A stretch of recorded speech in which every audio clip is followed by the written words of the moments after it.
Hey everyone, so we just finished talking about how we can take two systems, a linear equation and a quadratic equation, and we found out how we could solve them either graphically or algebraically. Now we're going to talk about what's called nonlinear systems.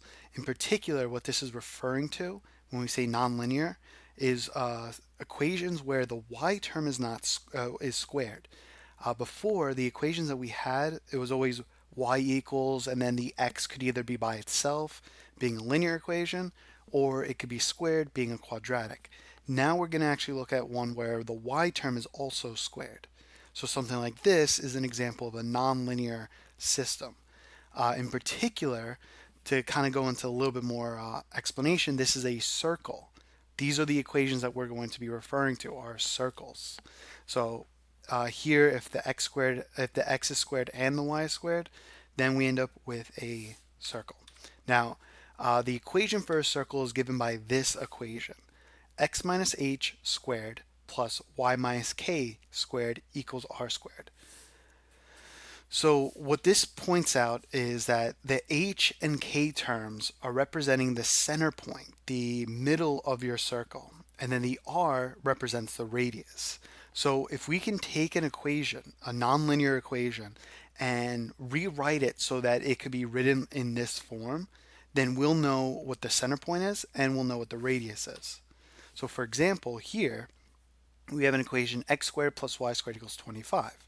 Well, there is no h term. If we compare it to the original equation, the h term is 0, the k term is 0, because there's neither number is being subtracted from x or y. So our center point is going to be 0, 0. So it's going to be centered right in the middle of our graph. And then here we have to rewrite this last term as r squared, which 25 is 5 squared. So that means it's going to have a radius of 5. So if we find the midpoint, we start at that middle point, we go 5 this way, 5 that way, 5 in all different directions, and then we can just make a circle that goes through all those points. And that's pretty much what you're going to end up doing for this.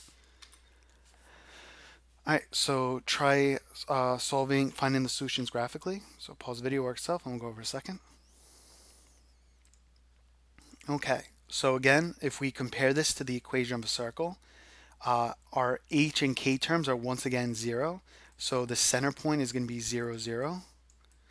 And the radius is going to be 10 because it's 100. 100 is 10 squared. So if I just do this, just find out, mark 10 in all different directions. I can then make a circle that goes through all those points like that. Doesn't have to be perfect. For this, I'll then have to find points that go through here.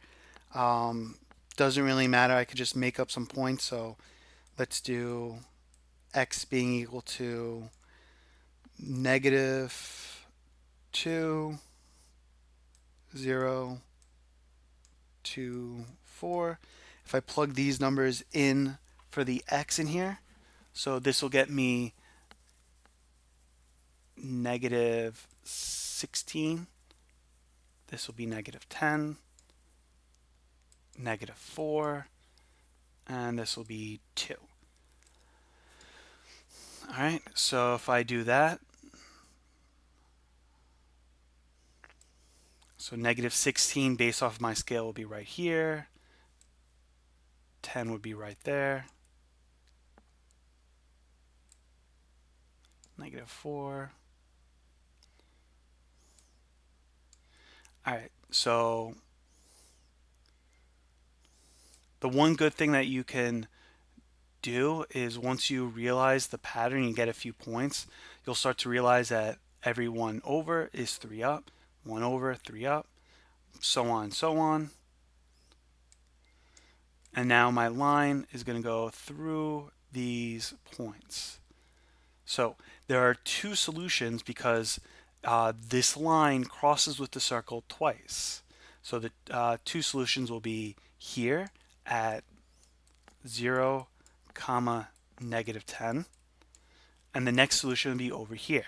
Now my graph isn't super clear, but from what I can tell, the solution there should be 6 comma 8. Remember, if I put in these numbers into both these equations, I'd end up with the same solution. All right, and that's basically it. So here's the next one. Now, because there's only one guided practice question, I'm going into the independent practice. So I'm doing independent practice B. So pause the video, work itself, and we'll go over in a second. All right. So once again, I'm going to look at my circle. So here, if I do the same thing, that this has to be minus h minus k, this tells me that my center point is going to be at 2 comma negative 3, and that my radius is going to be 2, because 2 squared is 4. So let me try doing that real quick. So I'll do 1, 2, 1, 2, 1, 2, 3. So the center is going to be right here. And my circle is going to look like this. That's 2 up. That's 2 over. That's 2 over. And that's 2 over. So my circle looks like this. All right. And then for this one, if I rewrite this equation, it's going to be y equals x minus 3. Remember, you want to make sure that the y term is always positive and has no coefficient.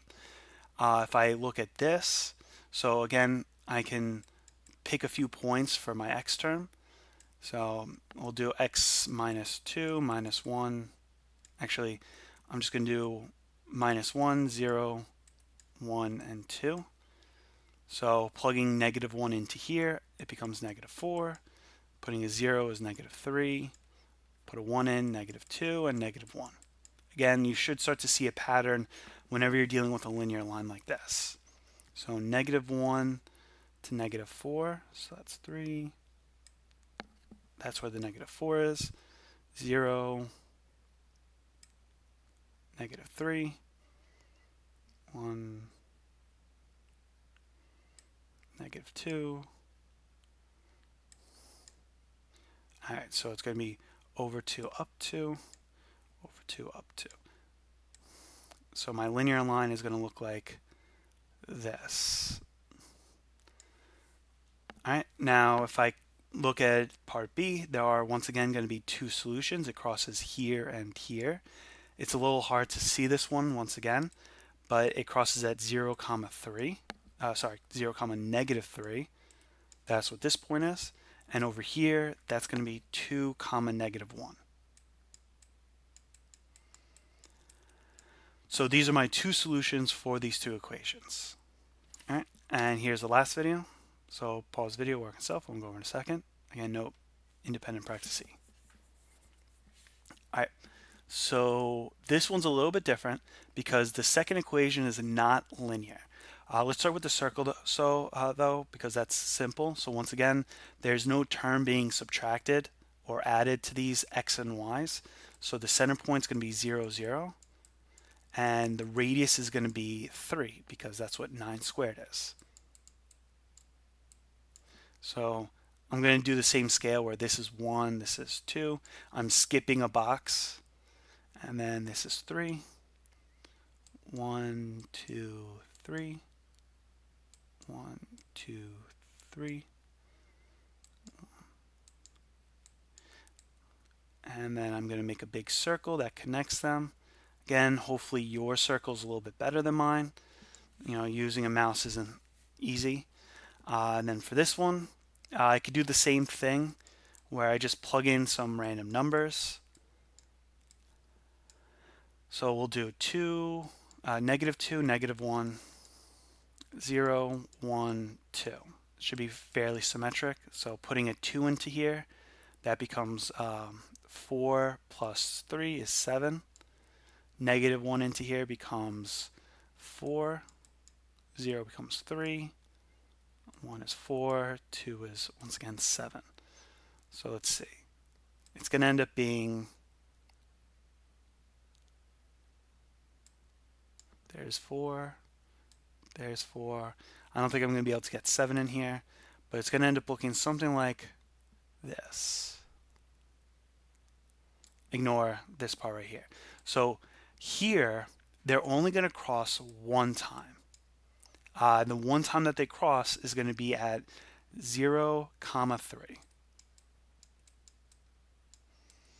All right. And that's pretty much it.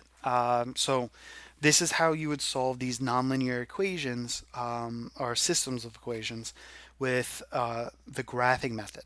You would figure out where the circle is, plot it, and then take the second line and plug some numbers in so that you can actually either graph your line or graph your parabola and then see where they cross. Typically, if you're going to be doing this, they're going to end up crossing at very nice spots. If they don't, you're pretty much expected to use a calculator to figure out where they cross. For the people in class, I'll try and show that to you since you'll have a graphing calculator that I can kind of walk you through it. But it does take a little bit of time. But tomorrow or the next video that we watch, we're going to actually see how we do this algebraically to get exact numbers. If you have any questions, let me know. Feel free to message me online. Otherwise, I'll see you later. Good luck and have a great day.